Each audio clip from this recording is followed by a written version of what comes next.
Assalamualaikum warahmatullahi wabarakatuh. Alhamdulillahi rabbil alamin. Summa alhamdulillahilladzi hamdan katsiran thayyiban mubarakan fih kama yuhibbu rabbuna wa yarda. Asyhadu an la ilaha illallah wahdahu la syarika lah wa asyhadu anna Muhammadan abduhu wa rasuluhu allazi la nabiyya ba'da. Allahumma salli wa sallim wa barik ala Muhammadin wa ala alihi wa ashabihi wa man tabi'ahum bi ihsan ila yaumiddin. Wa ya ibadallah usikum wa nafsi bi taqwallah faqad fazal muttaqun. Qala ta'ala fi kitabil karim, a'udzu billahi samii'il 'alim minas syaitonir rajim. Ya ayyuhalladzina amanu taqullaha haqqa tuqatih wa la tamutunna illa wa antum muslimun. Alhamdulillah, senantiasa kita bersyukur pada Allah Subhanahu wa taala yang senantiasa memberikan pertolongan kepada kita sehingga kita bisa hadir pada kesempatan yang mulia ini, karena tidak semua saudara kita, tidak semua manusia pada kesempatan di pagi subuh ini mereguk nikmatnya, kenikmatan yang telah Allah berikan. Padahal seandainya di antara kebanyakan manusia tahu keutamaan-keutamaan di waktu subuh, tentu mereka akan jauh sebelum waktu subuh itu masuk, mereka sudah bangun dan bertafakur dan untuk memuji, merenungkan ciptaan Allah Subhanahu wa taala.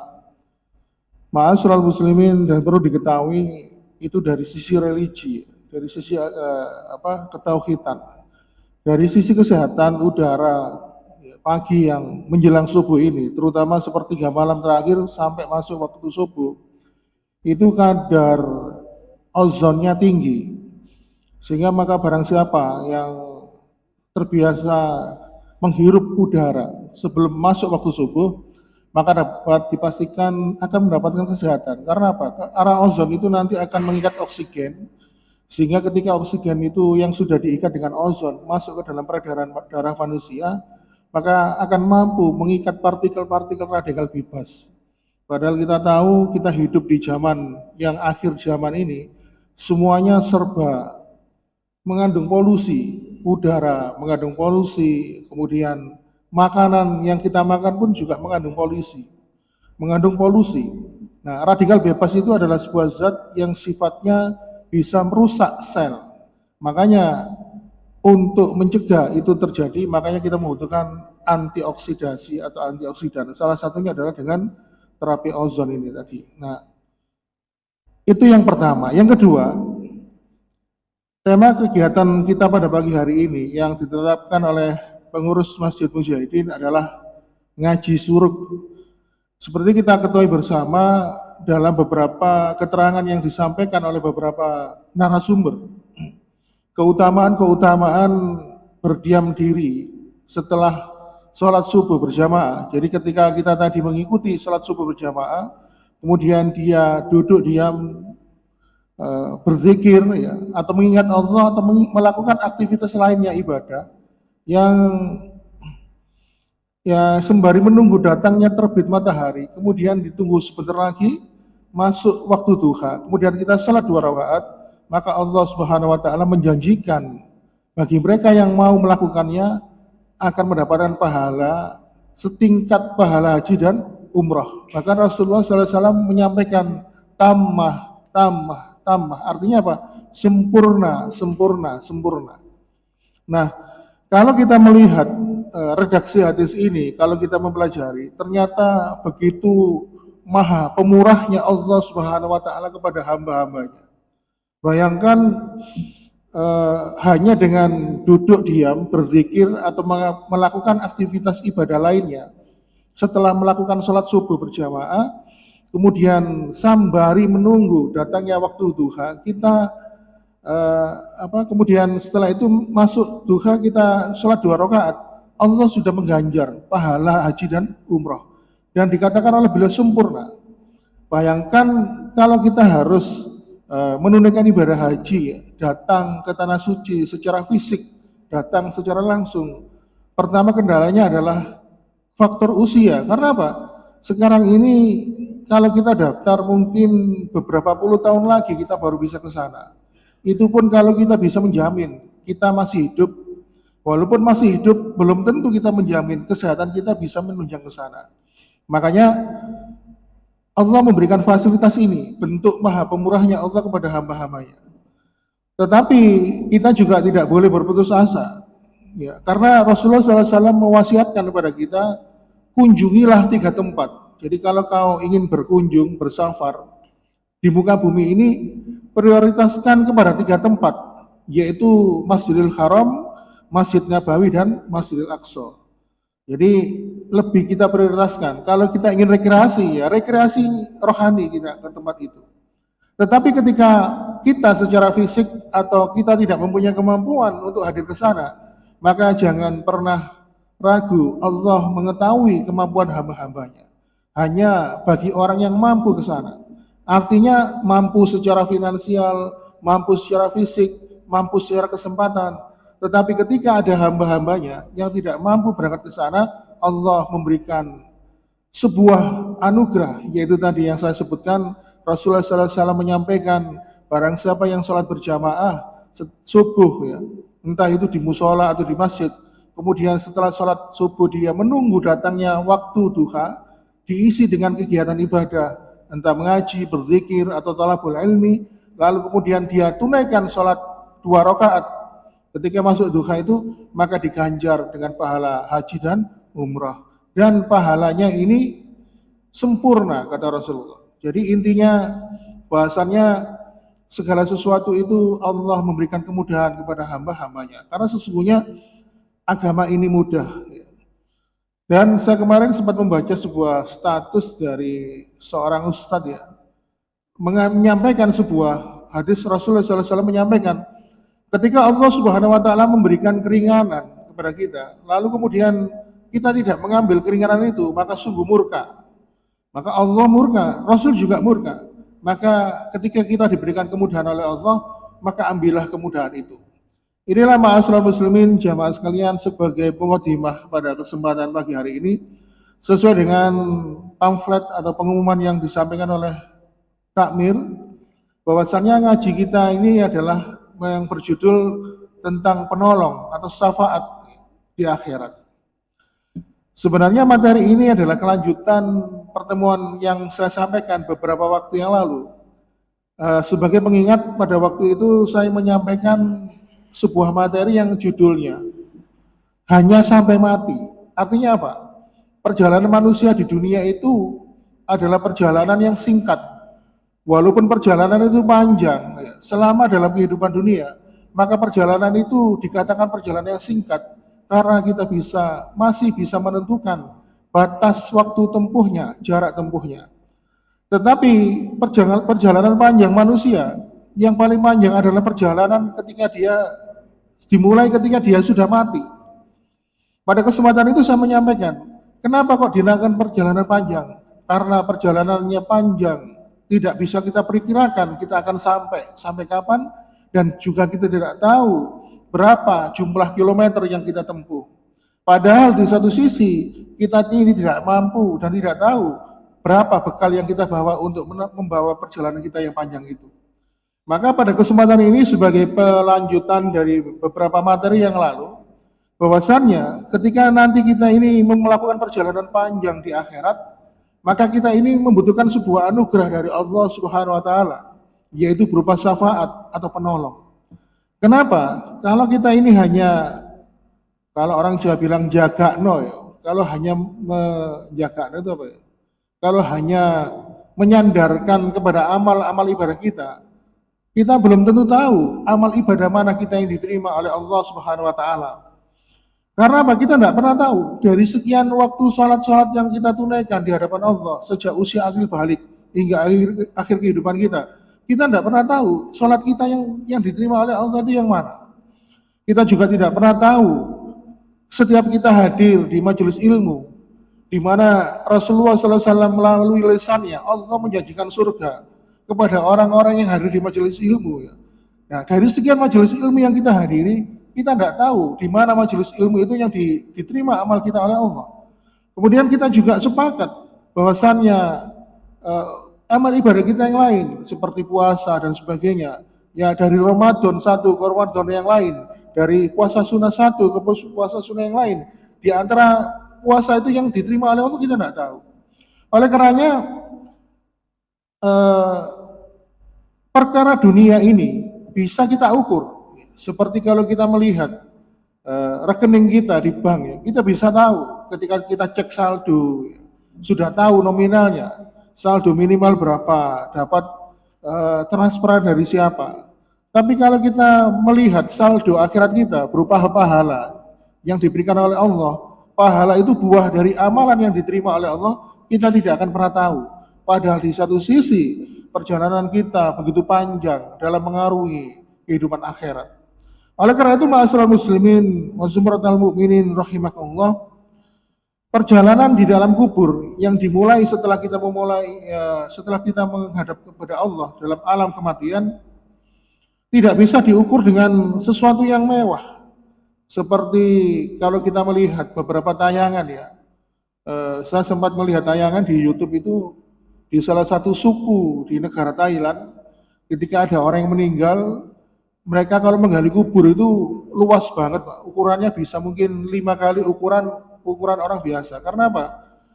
Orang yang meninggal itu juga disempat barang-barang pribadinya juga diikut sertakan. Kalau yang meninggal itu punya kendaraan berupa sepeda motor, maka sepeda motornya itu pun juga ikut dikubur dengan jasadnya.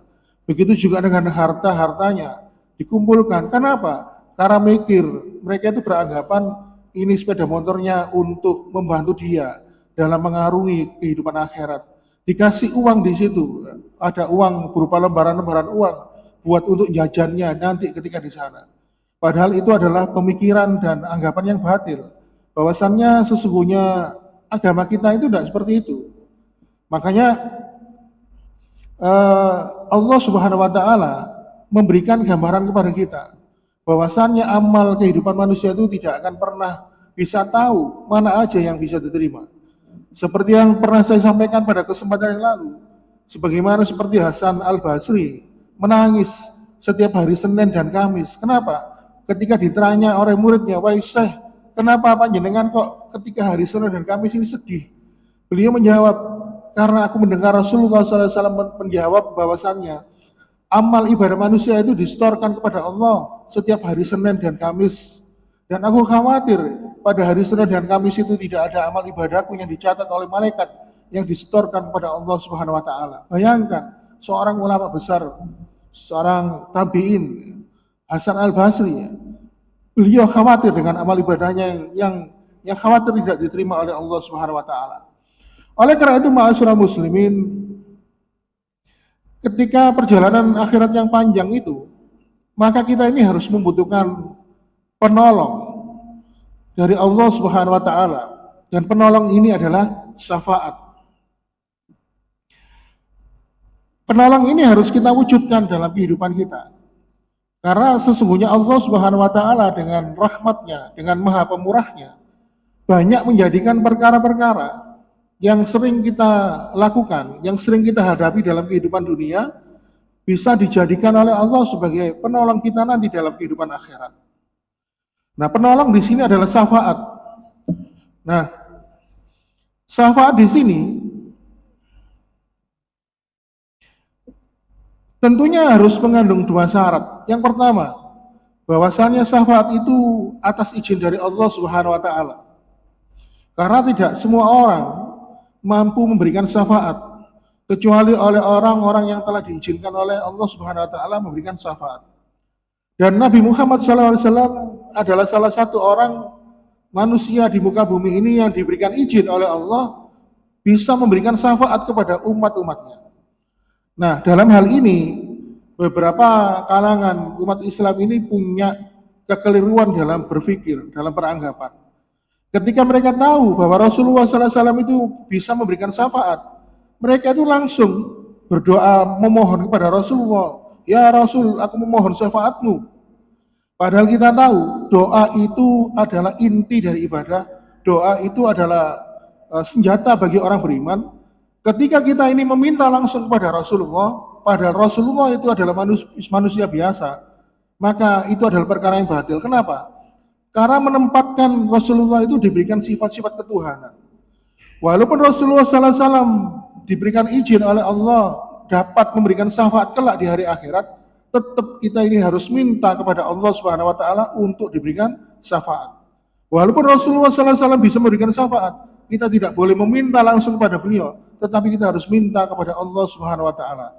Lalu nanti terserah Allah memberikan syafaat itu kepada siapa, lewat siapa. Makanya ini perlu diketahui bahwa Rasulullah SAW dalam sebuah kesempatan, dalam sebuah hadis beliau menyampaikan, aku ini hanyalah manusia biasa.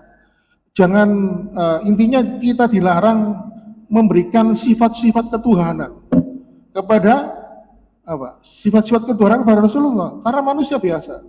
Makanya, apakah sifat ketuhanan itu? Sifat ketuhanan itu memberikan rizki, menghidupkan, mematikan, kemudian mengetahui yang gaib. Sebagaimana ketika Allah mengatakan, wa indahu mafatihul ghaibi la ya'lamu la ilaha illahu. Bahwasannya ketahuilah bahwa Allah itu mengetahui yang gaib. Allah mengetahui yang gaib. Dan semuanya tidak ada yang mengetahui kecuali Allah. Sifat-sifat ketuhanan itu kadang-kadang sering kita sandarkan kepada seseorang. Karena kita ini gampang berharap kepada manusia. Kadang kita ini datang kepada, saya pernah menjumpai ada orang itu datang ke dukun. Saya kesini minta rezeki, kepada jenengan supaya dapat dimudahkan. Dia tidak tahu bahwasannya manusia yang dalam hal ini dukun tidak mempunyai sifat ketuhanan. Dia bukan sebagai pemberi rezeki. Dia tidak, kalau dalam istilah bahasa Inggrisnya Almighty. Almighty itu berkuasa atas segala sesuatu. Makanya dalam hal ini, ketika kita mengetahui Rasulullah SAW memberikan syafaat, diberikan kemampuan syafaat oleh Allah, tetap kita harus minta kepada Allah Subhanahu wa taala. Kemudian ma'asyiral muslimin, itu yang pertama, bahwa syafaat itu yang memberikan adalah Allah. Yang kedua, syarat untuk mendapatkan syafaat adalah senantiasa beriman dan bertakwa kepada Allah Subhanahu wa taala. Dan berimannya ini tidak dicampuri dengan kesyirikan. Kenapa? Fitnah akhir zaman adalah kesyirikan. Walaupun sekarang ini perbuatan bid'ah itu merebak, di mana-mana bid'ah itu merebak, tapi Rasulullah SAW menyampaikan, akhir zaman ini fitnah yang terjadi dalam kehidupan manusia adalah fitnah kesyirikan. Makanya Rasulullah SAW bersabda, as'adunas bil syafaati yaumal qiyamah man qala la ilaha illallah khalisan min qalbihi. Seseorang nanti yang berbahagia di hari kiamat kelak adalah orang yang mengikhlaskan hatinya terbebas dari kesyirikan. Cirinya apa? Dia mengucapkan la ilaha illallah. Maka barang siapa yang betul ucapannya mengucapkan la ilaha illallah khalisan dari hatinya yang ikhlas ini, maka dia akan mendapatkan anugerah berupa dimasukkan ke dalam surga. Jadi bertauhid tanpa mencampurkan dengan kesyirikan, maka dia berhak mendapatkan syafaat dari Allah Subhanahu wa taala.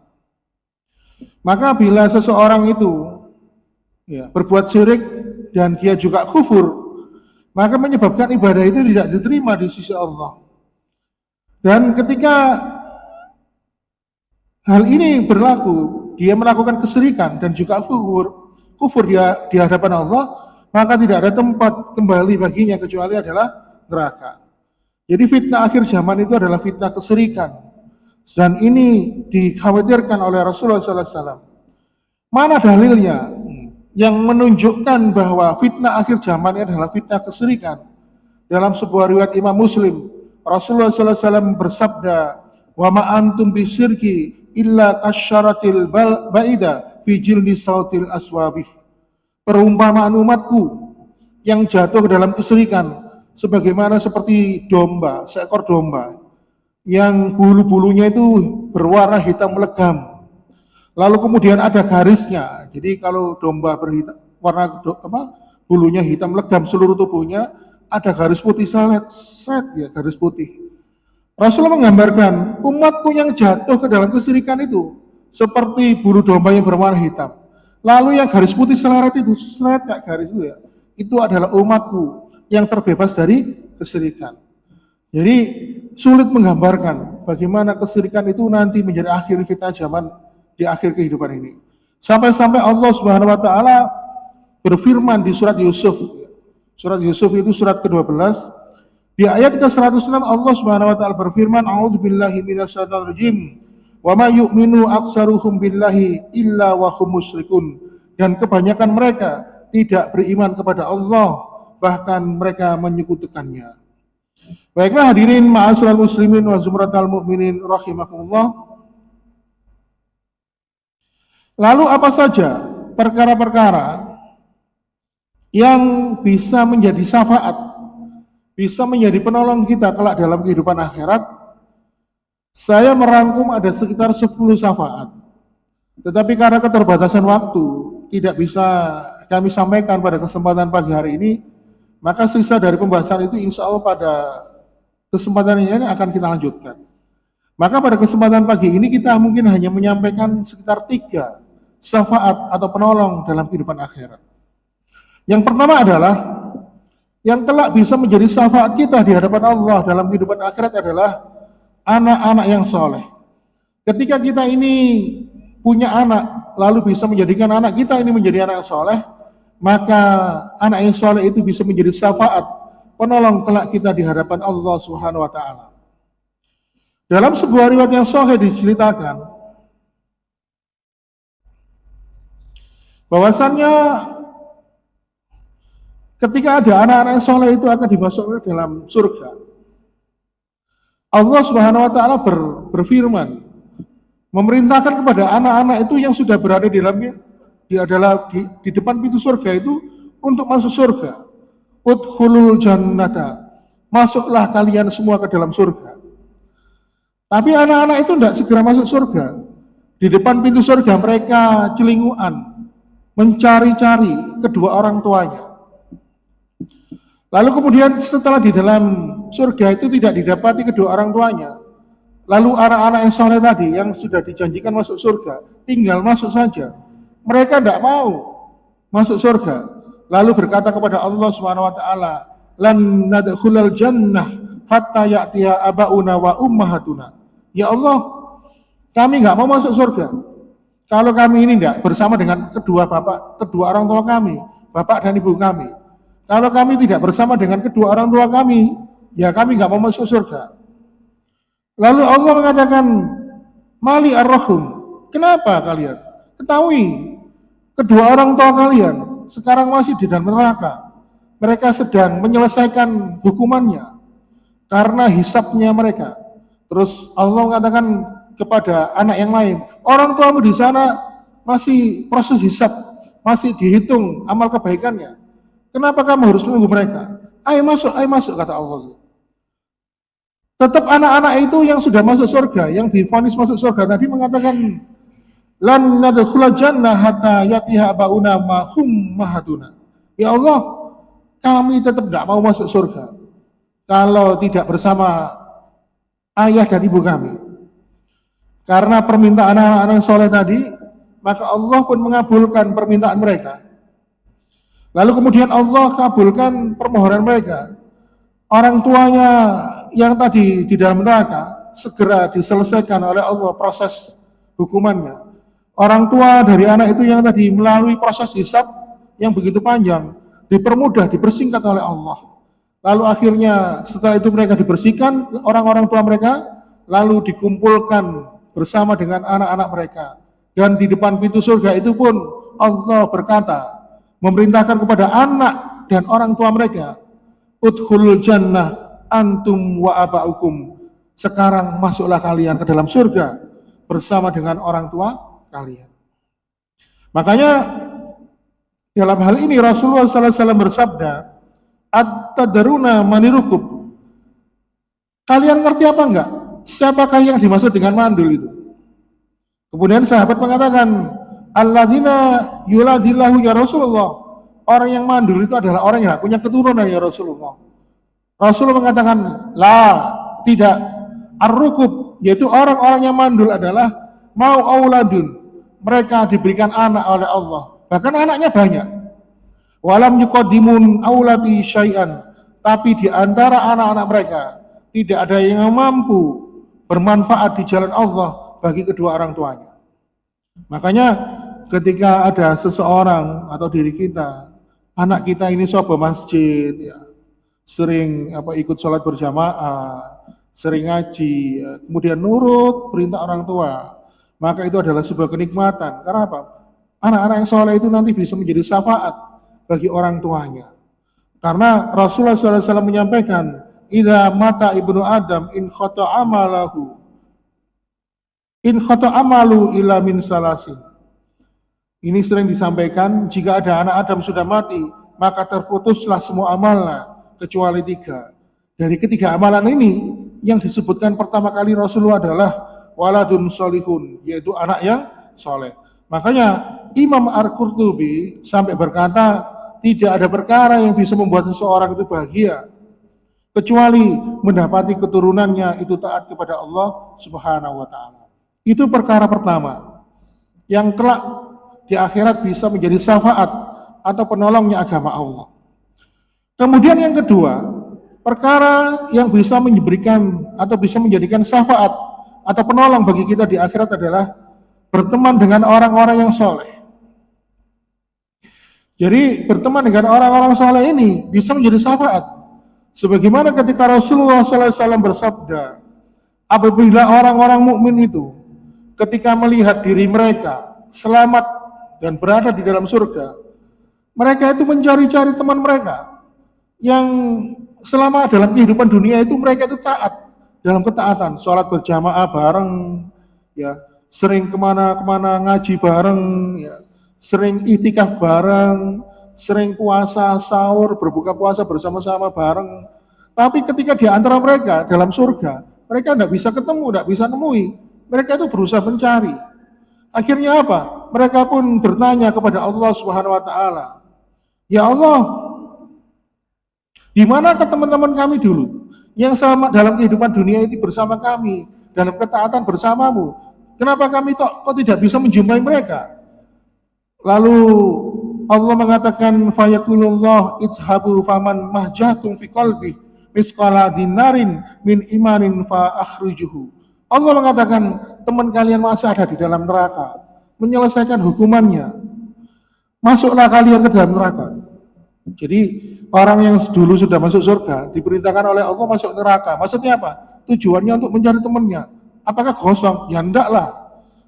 Jadi neraka itu bikin gosong orang yang sudah masuk neraka. Tapi kalau orang yang sudah masuk surga masuk ke dalam neraka, ya tidak akan gosong.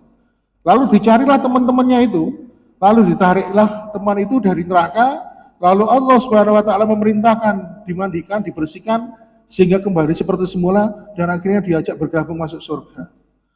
Oleh karena itu, ma'asyiral muslimin, Allah mengharamkan surga bagi orang yang bermukmin. Makanya wa yuharimullah suwarahum 'alan nar.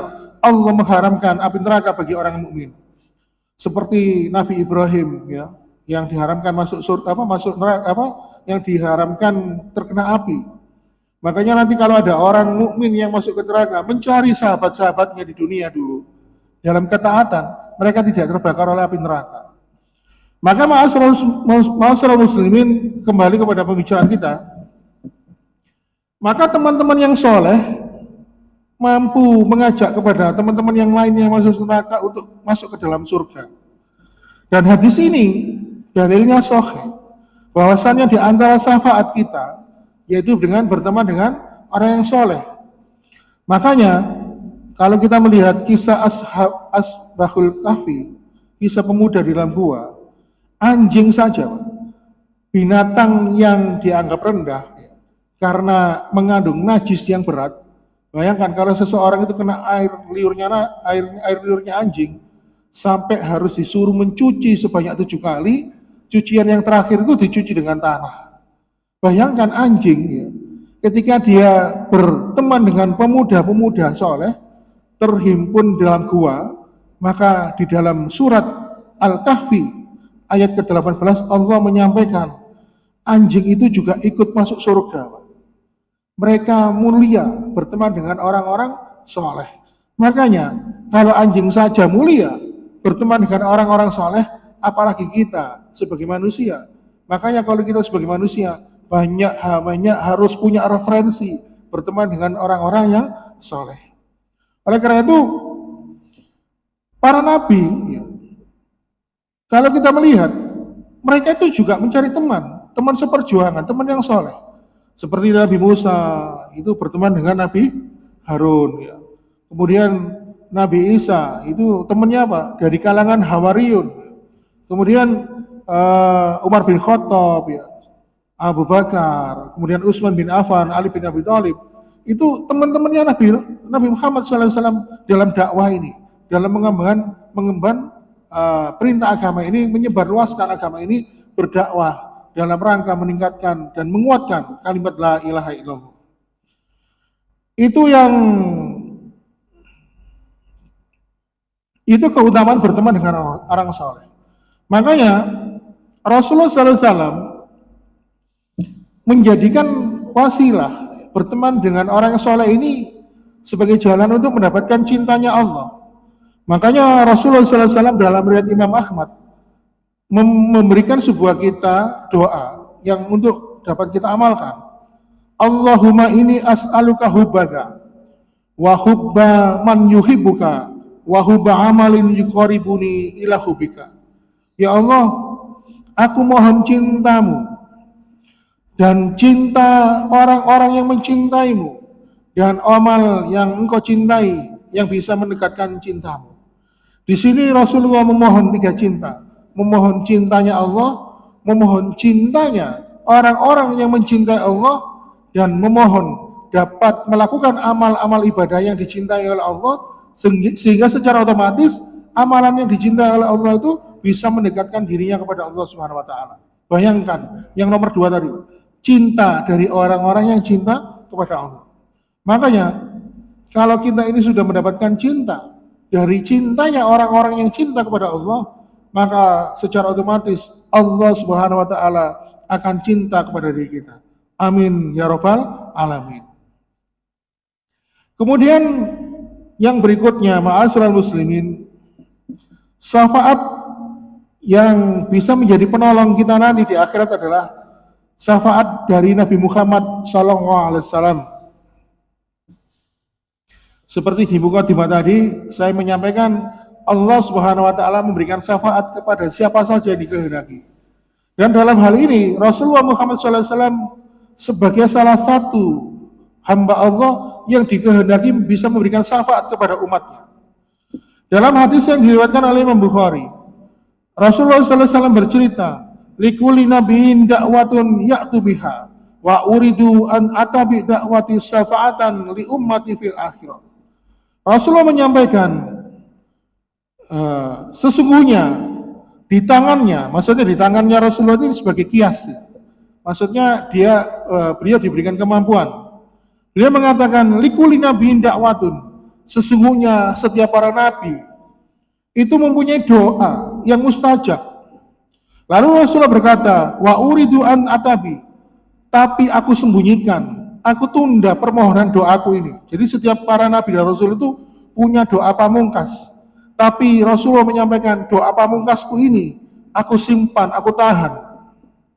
Nanti ketika di akhirat, doa ini baru aku mohonkan kepada Allah untuk sebagai syafaat untuk umat-umatku.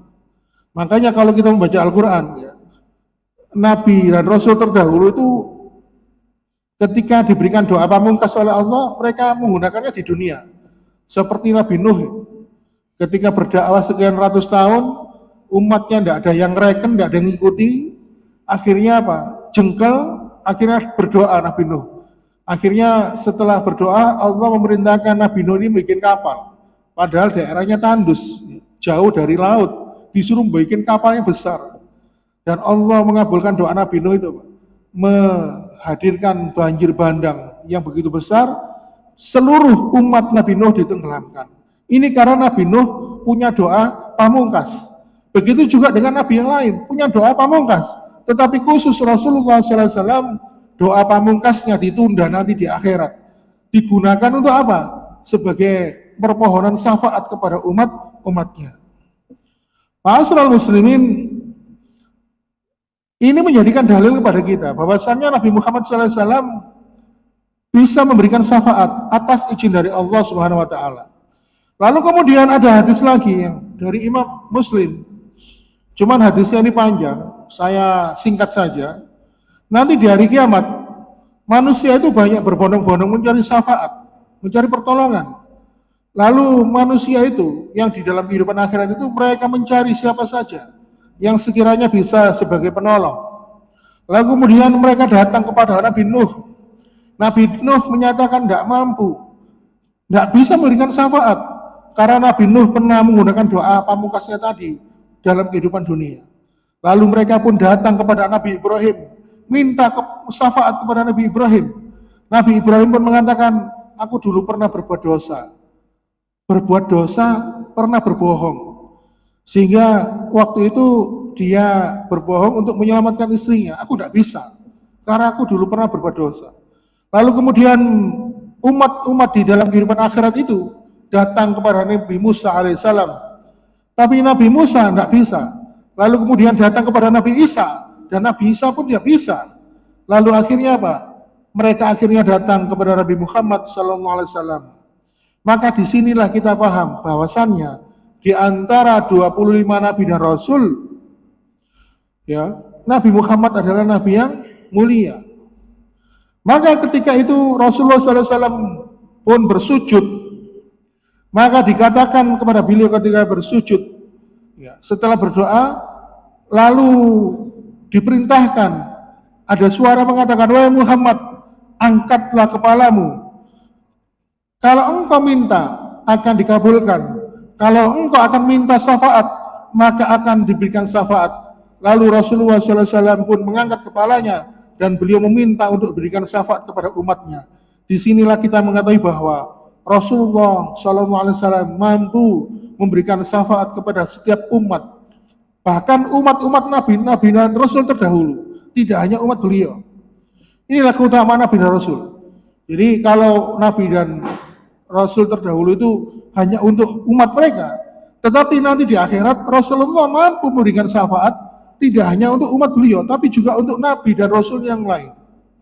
Maka ma'asyiral muslimin, Rasulullah Muhammad SAW memberikan syafaat kepada umatnya, tapi masalahnya adalah apakah umatnya atau kita layak diberikan syafaat oleh beliau?